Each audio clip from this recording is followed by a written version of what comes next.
Shalom Bapak Ibu. Shalom. Masih semangat? Amin. Ya. Ada sukacita? Amin. Puji Tuhan. Kita bersyukur Bapak Ibu saudara kasih Tuhan. Betul ya, akhirnya pada malam hari ini kita bisa retreat. Kita bisa melakukan acara malam hari ini. Ini adalah anugerah Tuhan yang begitu luar biasa dalam kehidupan kita. Nah Bapak Ibu saudara kasih Tuhan, dalam tahun ini, dalam tahun program ini, gereja kita mengangkat satu tema New Life, hidup baru. Di gereja kita temanya New Life, hidup baru. Sekarang malam hari ini kita dalam retreat kita mengambil satu tema hidup baru, iman yang baru. Amin. Kalau kita ada malam hari ini Bapak dikasih Tuhan, saya percaya bahwa kita semua di tempat ini adalah orang-orang yang mengalami tatanan yang baru, hidup yang baru, gitu ya. Jadi kemarin hampir 2 tahun gitu ya, ada peristiwa yang sangat mengerikan. Saya sering dapat telepon gitu ya, Pak Bos, yang ini sudah dipanggil Tuhan, yang ini berangkat. Kalau sudah ada telepon seperti itu, saya langsung tanya, boleh nggak kami datang? Nggak boleh, berarti saya sudah tahu ini kenapa. Nah, Bapak Ibu, ini adalah anugerah Tuhan yang luar biasa. Kalau kita ada malam hari ini, benar-benar berkat Tuhan yang luar biasa. Saya waktu awal-awal kena pun juga sebenarnya sudah pasrah. Dalam arti bukan saya nggak punya pengharapan, tidak. Dalam arti pasrah, kalau toh berangkat, ya wes berangkat gitu loh. Saya benar-benar pasrah menyiapkan diri kalau sewaktu-waktu berangkat gitu ya. Karena tanda-tanda yang seperti dikatakan orang-orang itu ada. Menikmati makanan, bikin makanan jemaat itu. Tapi Bapak Ibu mohon maaf gitu ya, kalau mungkin ada di antara Bapak Ibu yang suka ngirim, saya minta maaf sekali lagi.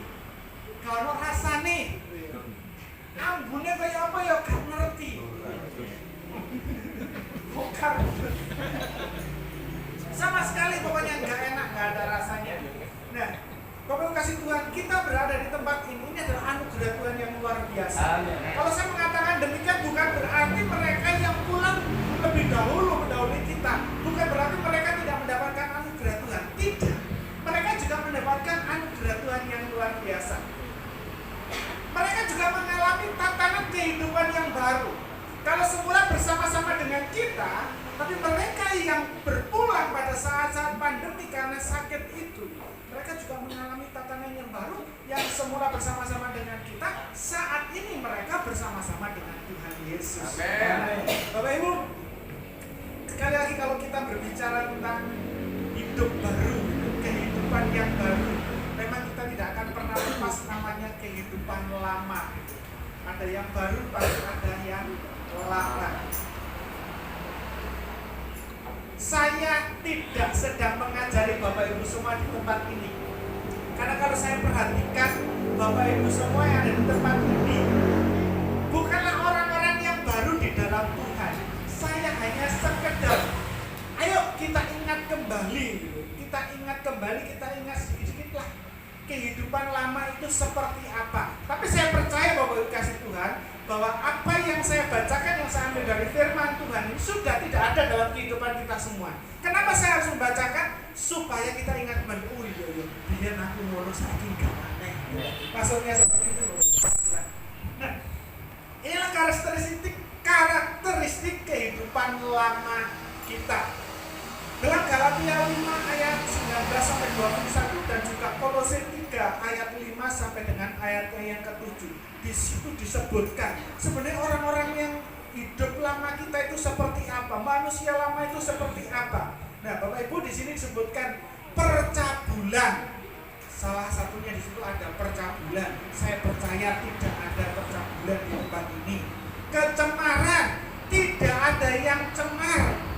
Hawa nafsu, semuanya sudah tidak ada yang punya hawa nafsu, maksudnya hawa nafsu yang akhirnya membawa ke dalam dosa gitu ya. Bagi yang suami istri nggak apa-apa, itu kan kudus, itu sah-sah saja Pak nggih. Kakak ya, betul ya.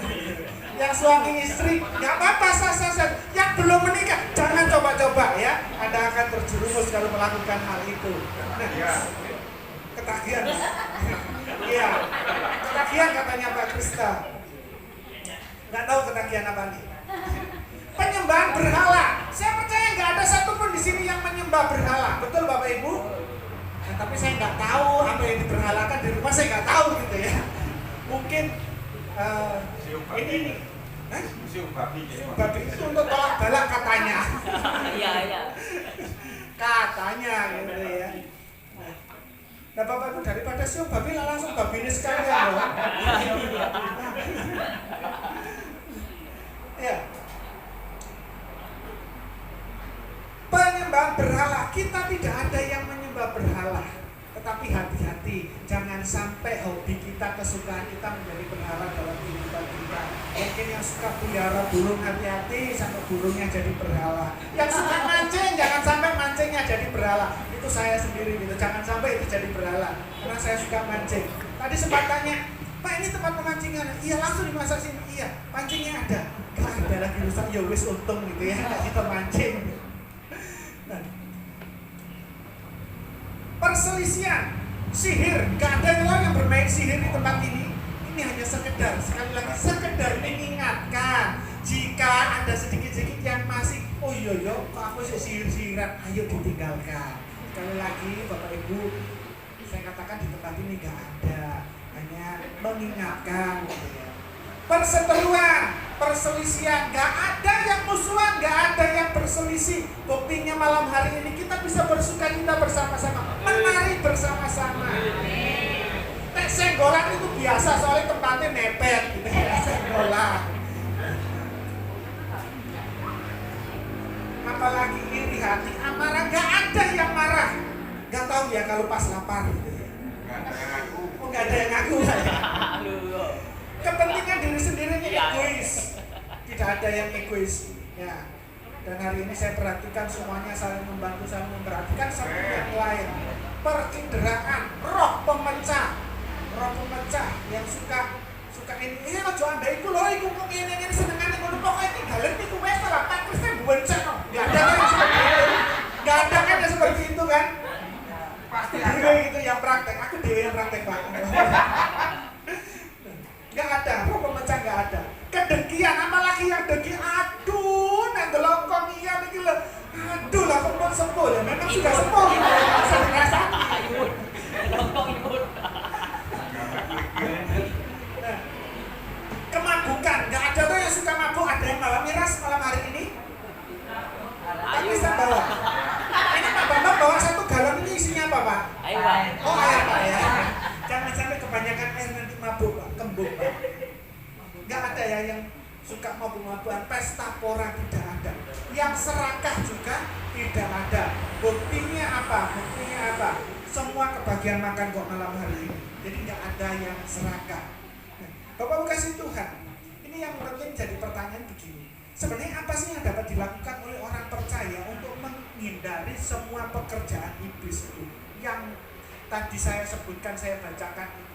Apa yang harus kita lakukan? Dan saya percaya ini pun Bapak Ibu sudah sering mendengar. Makanya saya baca secara cepat saja. Setiap jiwa Bapak kasih Tuhan membutuhkan perubahan. Jadi butuh perubahan. Kalau kita mau hidup baru, mau tidak mau kita harus berubah. Perubahan gitu ya.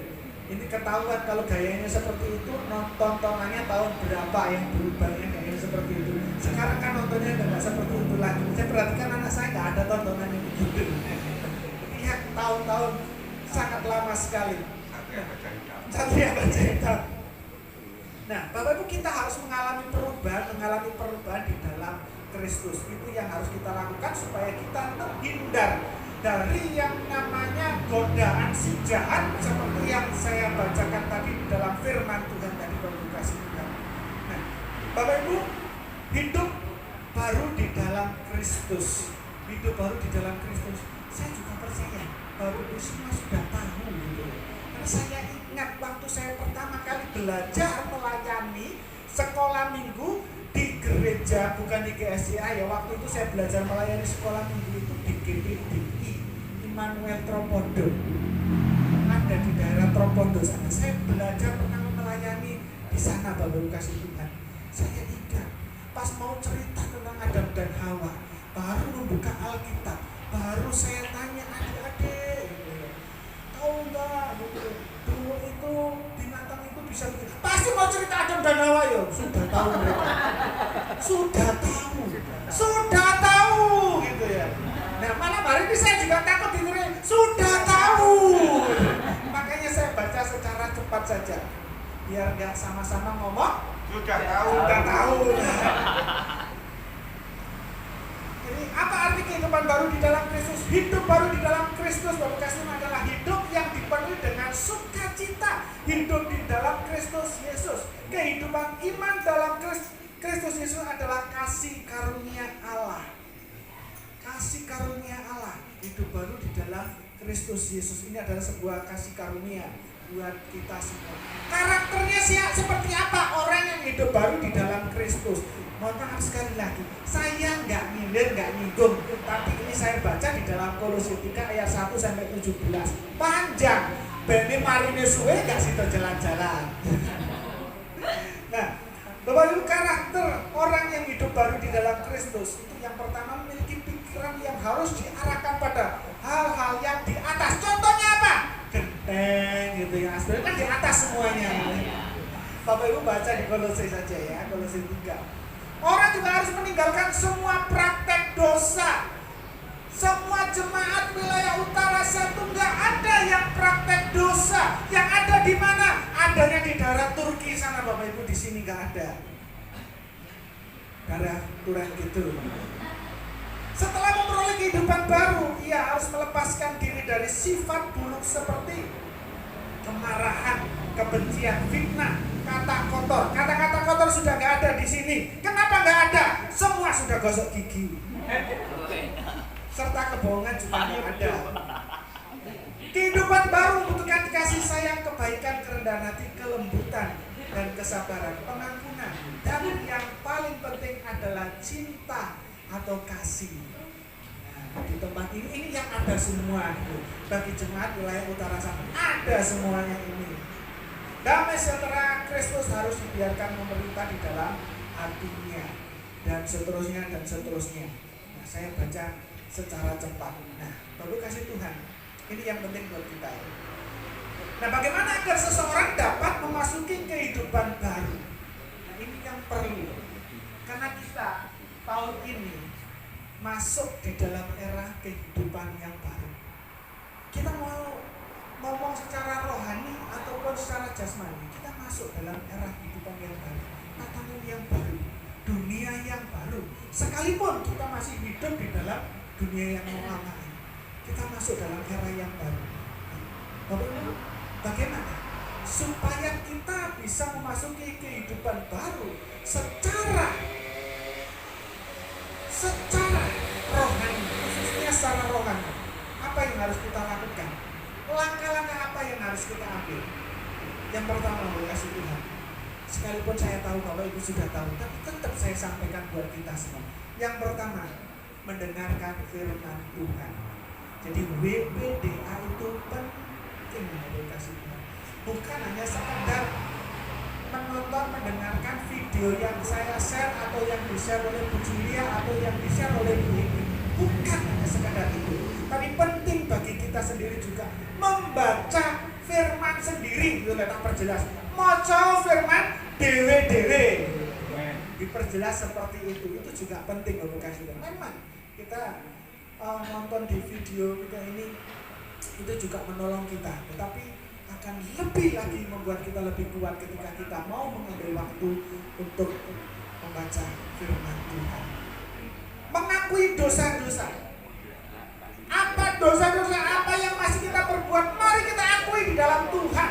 Meskipun sebenarnya Tuhan tahu, sekalipun kita nggak ngomong. Dosa apa sih kita? Ada dosa apa yang masih kita lakukan? Sekalipun Seperti saya ini yang kebetulan menjadi gembala area di utara, gak tahu, tapi Tuhan tahu, Bapak Ibu. Ada dosa seperti apapun yang kita simpan, sekalipun istri ataupun suami Bapak Ibu tidak tahu, ada yang tahu, Tuhan tahu.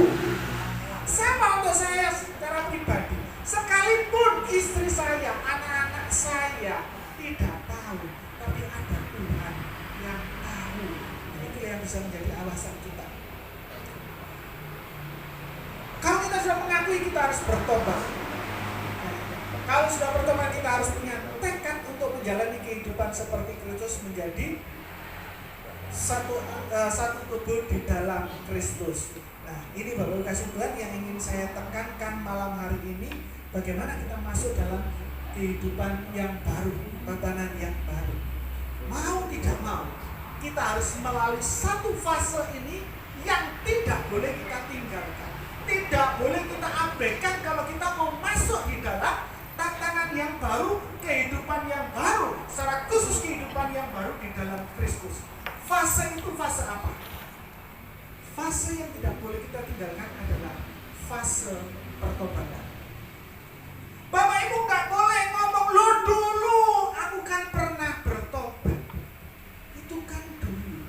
Kita gak bisa ngomong gitu ya. Kita gak bisa ngomong dulu. Kalau Bapak Ibu punya kebiasaan ngomong dulu, lama-lama Bapak Ibu, apa yang Bapak Ibu alami, Bapak Ibu akan mengalami seperti ini. Dulu aku suka padamu, dulu aku memang suka.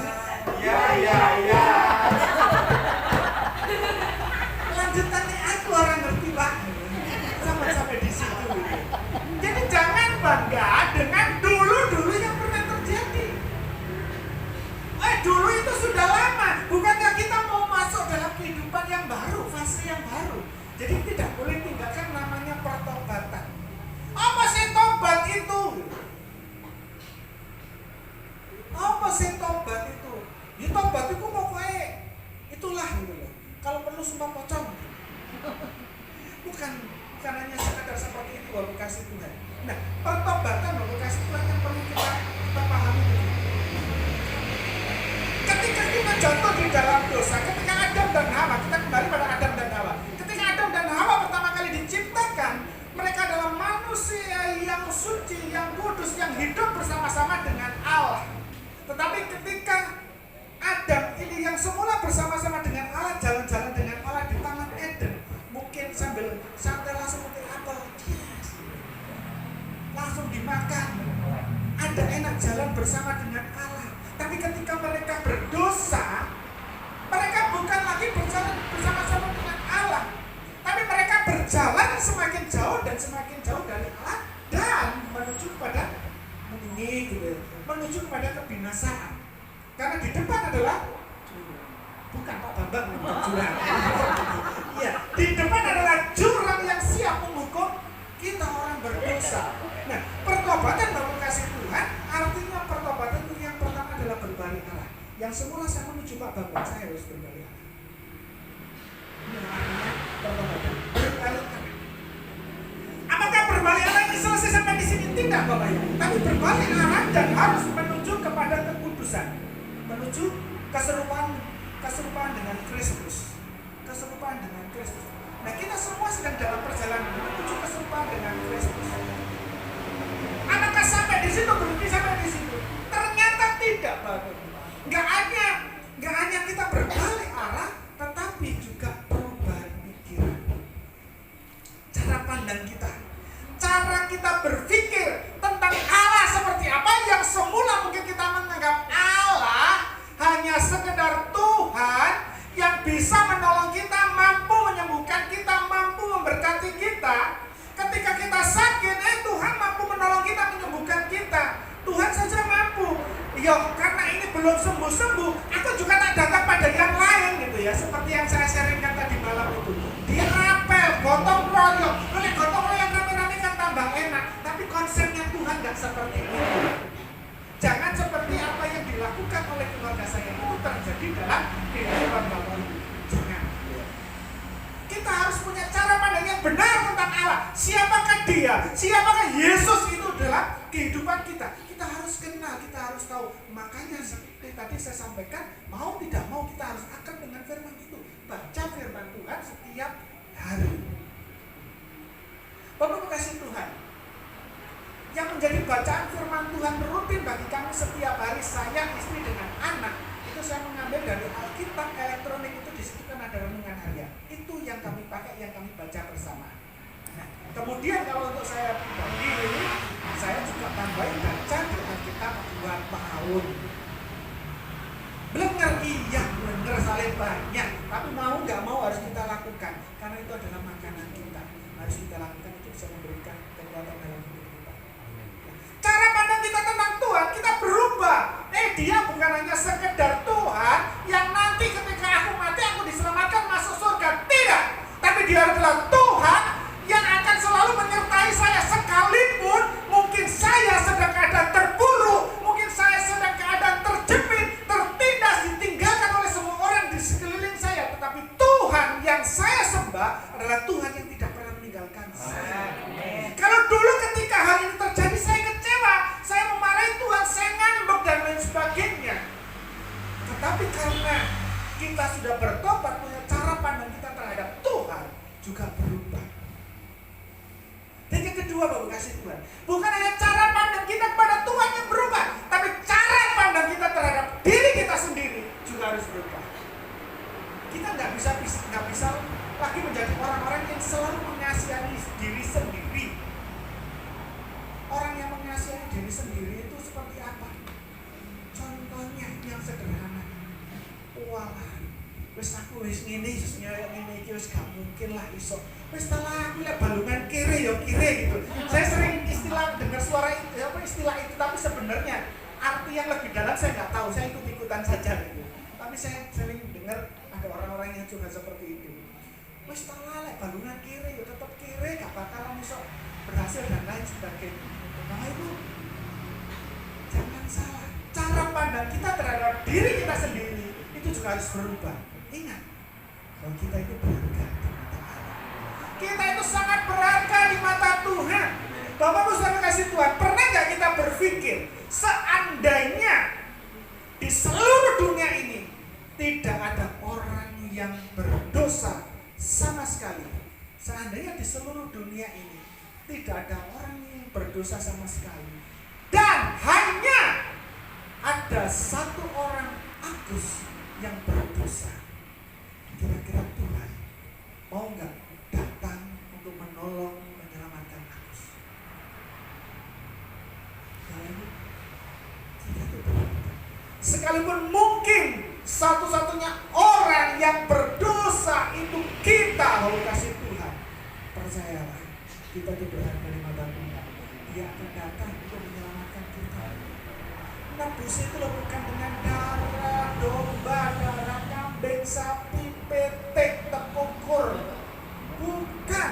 Tetapi darah anak domba Allah yang sangat mahal, darah Yesus sendiri, oleh kasih Tuhan. Kita sangat berharga di mata Tuhan. Bapak Ibu, ada satu kesaksian yang pernah terjadi dalam kehidupan saya. Ketika saya memutuskan untuk melayani Tuhan, sekali lagi saya ngomong saya sudah bertobat, tapi apa nyatanya saya mengalami kekecewaan, saya mengalami kemarahan, sakit hati itu juga terjadi dalam hidup saya. Karena apa? Karena seorang hamba Tuhan, saya kecewa, saya sakit hati. Padahal hamba Tuhan tersebut belum tentu salah, tetapi karena apa? Karena saya yang salah memiliki cara pandang, saya menjadi kecewa. Akhirnya saya sudah nggak melayani lagi, nggak mau melayani. Wes batal, wes sekolah kita nggak jadi, batal urung. Lakonnya urung batal gitu ya. Saya sudah sempat untuk mundur, nggak mau sekolah Alkitab. Tetapi itu suatu ketika di bulan Desember, saya datang ke sebuah gereja ikut doa malam. Bukan November persiapan. Jadi di situ ada, di gereja tersebut sedang mempersiapkan sebuah pohon Natal yang sangat tinggi dan sangat besar. Bapak Ibu tahu, ketika saya sedang berdoa, dalam hati Tuhan ngomong, Gus, Noel kedua. Lihatlah di belakang ini. Dalam hati ini. Saya lihat di belakang. Dalam hati saya tanya, Tuhan, kenapa? Lihatkan ada apa? Oh, ada ponakan yang belum jadi. Lihatkan apa yang dipakai. Yang dipakai. Oh, itu gelas air mineral bekas. Lihatkan. Gelas air mineral bekas itu mungkin berpungut diambil dari sampah, diambil, dicuci, dibersihkan, ditata sedemikian rupa, dan akhirnya menjadi sebuah pohon yang sangat indah. Dicuci pakai air, disabut, ditata. Semula yang tidak berharga, ketika dipakai, dibersihkan, diubah menjadi sesuatu yang berharga, itu gelas air mineral. Apalagi kamu sangat berharga. Mungkin hidupmu memang kotor, penuh dengan kekecewaan, penuh dengan iri hati, dengki dan lain sebagainya. Tetapi aku mengambil kau dari tempat sampah dan aku membersihkan dirimu dengan darahku sendiri yang sangat mahal, karena kau sangat berharga. Bapak Ibu, saat itu saya cuma bisa menangis. Ampun, saya minta ampun, saya minta ampun. Saya akan bangkit lagi, saya akan belajar untuk melayani kembali. Dan setelah itu Bapak Ibu, saya mulai belajar bangkit lagi melayani. Ada rasa malu, ada. Karena apa? Gagal dari sekolah Alkitab. Karena gagal lulus sekolah Alkitab tidak ada rasa malu. Tetapi saya bangkit karena saya tahu saya berada di tempat Tuhan. Sekolah saya merasa saya tidak berharga karena ada kekecewaan, ada iri dengki. Tapi cara pandang saya terhadap diri saya sendiri tidak berubah. Saya melihat bahwa diri saya berharga karena saya ditebus. Begitu juga dengan kehidupan Bapak saya. Kita semua di tempat ini berharga di mata Tuhan. Terlepas apa bagian kita dalam pelayanan, baik di HF, wilayah, atau di mana di komisi dan lain sebagainya. Terlepas pelayanan kita sebagai apa vokasional, ingat bahwa kita berharga di mata Tuhan dan kita adalah ciptaan baru di dalam Tuhan. Kita sudah berbalik arah dari menuju kebinasaan menuju kepada kehidupan yang kekal dan kita juga mengalami perubahan pikiran, cara pandang kita terhadap Tuhan. Kita berubah, cara pandang kita terhadap diri kita sendiri kita juga berubah. Disitulah kita menjadi manusia baru di dalam Kristus. Tuhan Yesus memberkati Bapak Ibu. Mari kita tundukkan kepala kita dan berdoa. Terima kasih Bapak. Kami bersyukur atas segala kasih karunia-Mu dalam kehidupan kami. Tuhan, kami yang ada di tempat ini,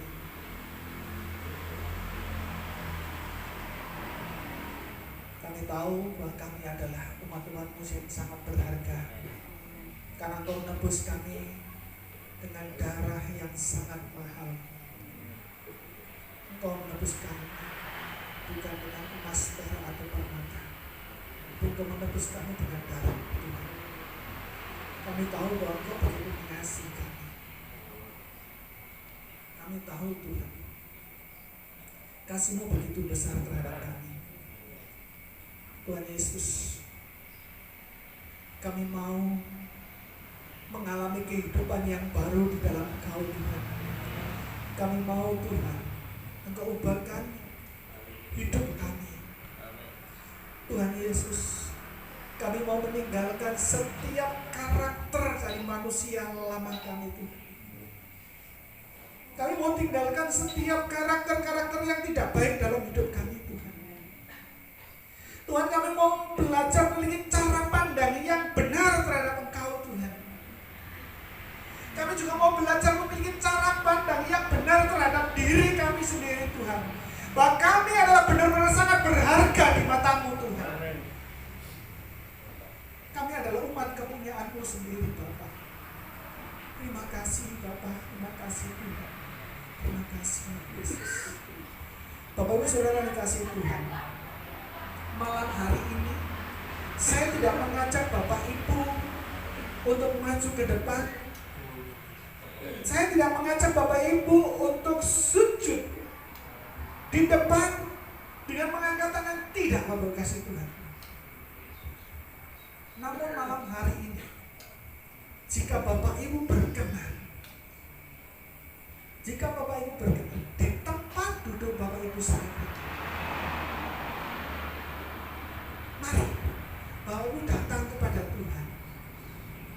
Bapak Ibu datang kepada Tuhan dan kita mulai melihat diri kita sendiri. Kita mulai introspeksi diri kita. Apakah ada karakter-karakter dari manusia lama di dalam diri kita itu yang masih melekat dalam hidup kita? Ingat Bapak Ibu, tidak ada satu orang pun yang tahu, benar-benar tahu tentang kehidupan pribadi kita. Yang tahu hanya kita sendiri dengan Tuhan. Dan malam hari ini Bapak kasih Tuhan, Bapak Ibu tidak perlu mengangkat tangan, karena kemungkinan Bapak Ibu akan dilihat oleh orang-orang di sekitar Bapak Ibu. Tidak perlu Bapak Ibu mengangkat tangan.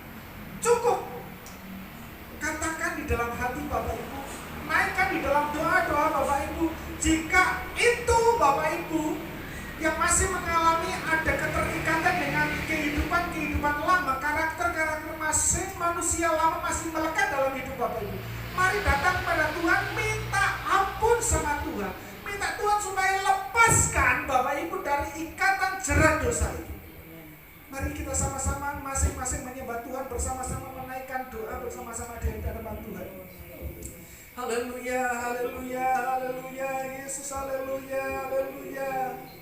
Haleluya, mari Bapak Ibu, tidak ada satupun yang berdiam diri, kita sama-sama menyembah Tuhan. Haleluya, haleluya, haleluya, haleluya.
Saya tidak tahu itu siapa, tapi saya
Terpujilah Engkau Tuhan selamanya, karena besar perbuatan dalam hidup kami. Terima kasih Tuhan. Tuhan, Engkau yang memulihkan kami. Tuhan, Engkau yang memberikan kelepasan bagi kami. Tuhan, Engkau yang memberikan sukacita buat kami. Tuhan, Engkau yang memberikan damai sejahtera buat kami. Kami percaya bahwa berkat-berkat-Mu tercurah bagi kami hari ini. Terima kasih Bapa. Terima kasih Tuhan. Demi nama Tuhan Yesus Kristus, Allah kami yang hidup dan mengucap syukur. Haleluya.